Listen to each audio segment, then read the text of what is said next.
Antigravity Lithium-Ion Batteries are used by Star Racing Yamaha, Monster Energy Kawasaki, and many more teams. You can use the same battery as Eli Tomac, Jason Anderson, and a lot others. Antigravity batteries offer more power and capacity than its competitors, plus features like the world's first built-in jump starting that will never leave you stranded. Whether you're racing at the top level or trail riding on the weekends, they have a battery for your vehicle. So visit them at antigravitybatteries.com and save 10% using code RX10 at checkout.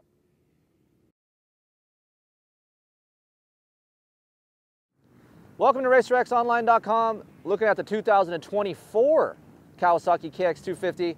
Look, I'm not going to sit here and do this whole spiel with you guys. It's the exact same bike as last year. Kawasaki came with a new 2023 KX 250 last year. We got a new KX 450, so the KX 250 will have to wait to 2025 for its rebirth. But we're here today at Glen Helen Raceway to ride it, give you a refresher course on what this bike's about, what it does good, maybe what it doesn't do good. I brought my kid out here, Aden Keefer. We just came back from Loretta Lynn's, and he loves the Kawasaki. He had a couple choices on which bike he wanted to ride in 2023. He chose a KX 250, so we'll get his reasons as well as an old vet guy like myself, and maybe, just maybe, we'll stick Kellen on this thing and get his opinion as well, so stick around, we'll be right back.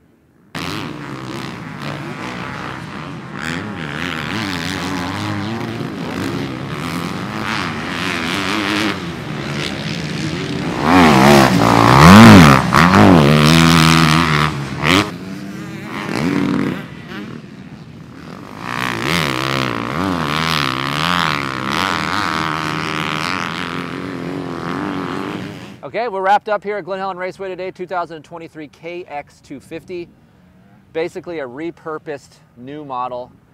Kawasaki will not have a new KX 250 in 2025. The new 450 will be available to us in October, so for you guys email me or going to have the comments below this video, relax, chill down. They will be available in October, so expect that. Brock Tickle was out riding it today.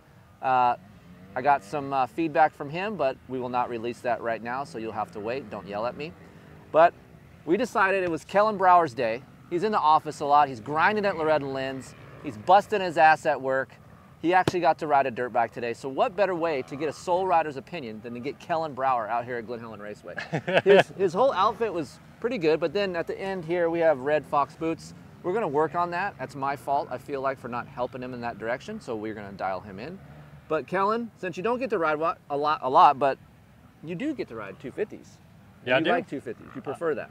I do like 250s because it doesn't pull me off the bike. When I get on a 450 after sitting at my desk for 6 straight months, then I get pulled off the back of the bike and I'm not having too much fun. So I like the 250s because, like, even this bike, I was surprised how long I could ride it for without getting tired. Okay. Like, it felt like it did everything I wanted it to do in the corners. It tracked well out of the corners. It was good over the jumps, easy to handle, light, nimble.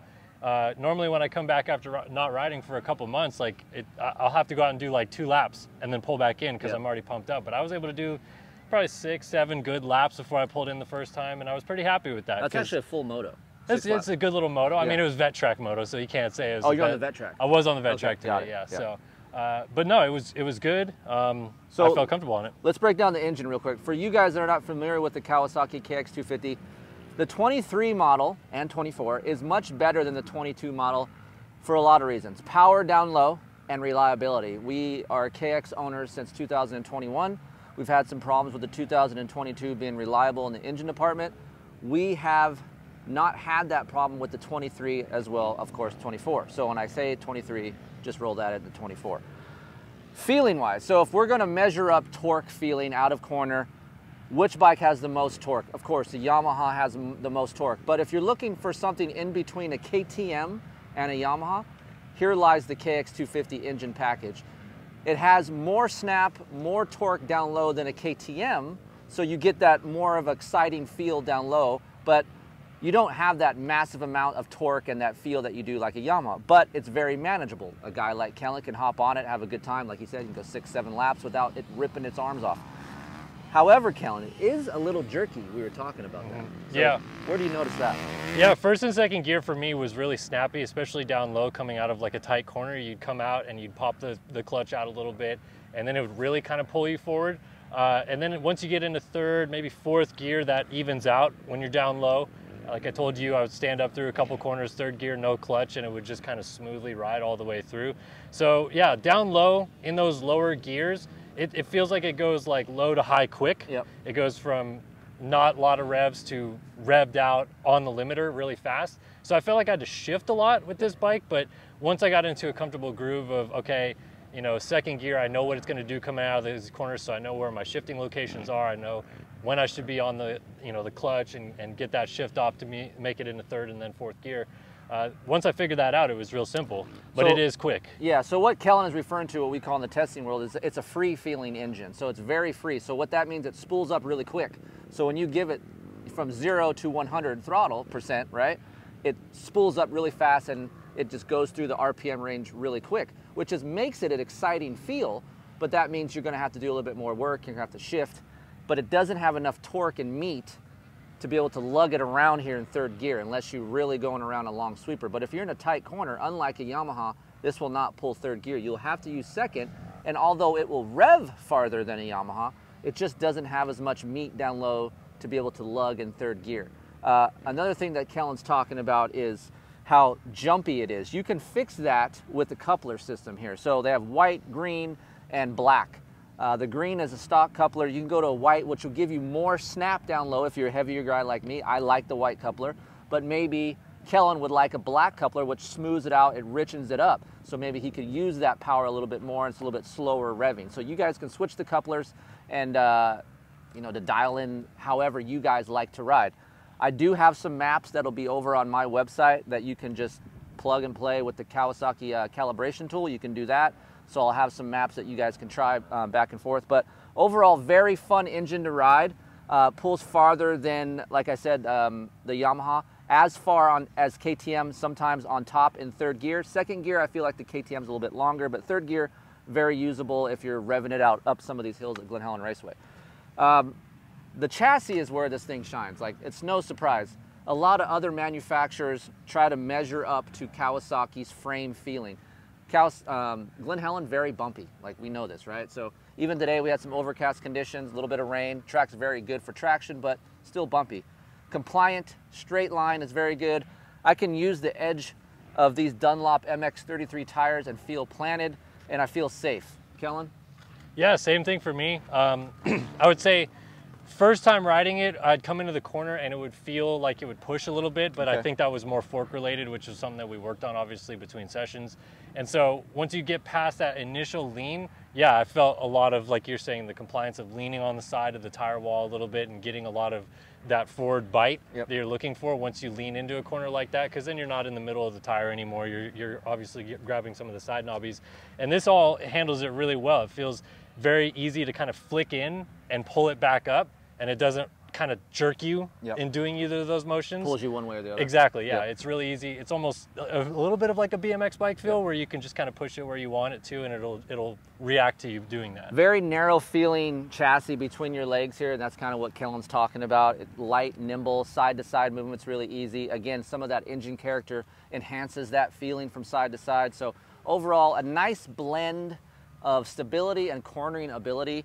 I do feel like I have more front end bite on the 250 than I do the 450. It doesn't feel as vague as the 450. So for me, it has that nice blend of it's easy to corner, but I'm not going to kill myself going down a straightaway getting head shake.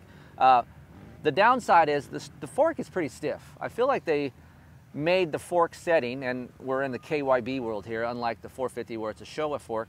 The KYB world up front is very heavy sprung. Like, I feel like they could have dropped the spring rate a little bit lower for guys. Even for me, I'm 175 pounds. Kellen, you're 160. My kid's 145. So it's beefy up front, and then it's kind of soft in the back. So it gives you a different nature feel. I softened the fork up a little bit for all of us. Aden will be here in a minute, but like, it just gives it more compliancy to soften it up, and it will break in and get better. But for me, you might want to look at spring rates if you're a little lighter than us. I think it'll be a little bit more balanced coming into corners. Obviously, you noticed some of that feel. Yeah, right away. I mean, I felt like it was really rigid going through the bumps initially. What was weird is when you did clean it up, I felt like in the second session, everything I felt in the front kind of pushed back. Okay. So everything that was really rigid on the front, when you cleaned it up on the fork a little bit, it was a little bit more rigid on the back. Yeah, so it shifted that dynamic a little bit, and I had to maybe adjust on how I rode into a corner a little bit, in the way that I maybe hopped a bump or maybe pushed through something. But I like the feel when you change that fork setting. It felt like it tracked a lot straighter. Yep. That was the problem I was having the first ride, which you would get that initial lean and it would pivot a little bit on you. When you would do that the second time when I was out there, none of that. Really smooth into the corner, grab quite easy. So yeah, just like you're saying, a couple adjustments, a couple clicker settings here and there to soften it up on the front made a big difference, at least for me. Rider triangle for me, very comfortable. I'm 6 foot tall. Kellen, you're about 5'10"? 5'11". 5'11". So for me, the bar 839 Renthal bar is a nice bend that started coming stock on Kawasaki's and Hondas a little while ago. Flat, nice flat seat. It does get soft. It does break down over time, 10 to 12 hours. If you guys are washing your bikes, take your seat off. You're going to save your foam. If you're out here in the middle of the day in the summertime, put a towel over your seat. That'll save your foam from breaking down. Little stupid tricks like that does help create more time for the foam to feel better, because when you have a foam that's broken down and soft, it makes your whole bike feel roached. So be conscious of that. Hydraulic clutch, I'm neither here nor there on it. I think it's okay. I don't like the lever, the tiny little shapes of the lever, the blades. Do you like that? That doesn't bother me. Soul Riders, they don't care about blades. Yeah, we're good. Yeah, you don't care. But Rider Triangle, you do like that. I do like the Rider Triangle, and I think it is seat related. The seat's a little bit higher, I feel like, in this midsection, so it's easier to shift your momentum forward when you're getting into a corner and being able to put your leg a little bit more forward. I'm curious, now that you say that the seat breaks down, how that feels as it gets a little bit long in the tooth with that. But I like it, this base setting, because it's easy to adjust whether you're back on the seat or you're forward on the seat. It's really easy to go from front to back and not feel like you get caught somewhere. So that's right. So we have an office guy. Kellen rode a dirt bike today, likes the Kawasaki. I love the green seat. I like the all green look. To me, I'm a solid seat looking kind of guy. I like that it's one color. It does look beat after about 10 hours, I'm sorry to say, Kawasaki. You need to really get up on this plastic. It does turn black, as you guys can see from the leather on your knees. So a little bit of love in the garage. Instead of your wife going in and hanging out with your wife, you might have to pay attention to your Kawasaki to make it look a little bit better. But nonetheless, it's an attractive bike new. I like the all green look. Thank you for riding today. Thanks for having me. I mean, I love you. He's going to keep riding today. We're going to, after this, he's going to keep riding. But it's nice to get out of the office and have you out here. Oh, it was awesome. It's nice to like burn a little bit off of that office sweat sometimes. That's right. Dust the cobwebs off. You know, you can put a little WD-40 here in the shoulder and stuff like that. So it's nice. You work in the industry. It's nice to actually ride a dirt bike. Yeah, right. Exactly. I brought this mongrel right here to me. To the right is Aden Keefer, my kid. So obviously Aden rides a Kawasaki. So we're going to break down a couple things of the reasons why you like your bikes. And obviously this is the same bike from last year. So give me 3 things, and the people out there, what you like about a KX250. And we're going to explain why we're talking about this in a minute, but go ahead. So the 3 reasons why I really like the Kawasaki. 1, I really like the Rider Triangle. I feel like this is the closest thing to a Honda, and when I jumped on a Honda, I felt really comfortable, and I feel the same way on this bike. The bar bend, I like the 839. I run only the 839 bend now. We were on Pro Taper, but switched to Renthal. I really like the chassis, especially here with that small chatter bump.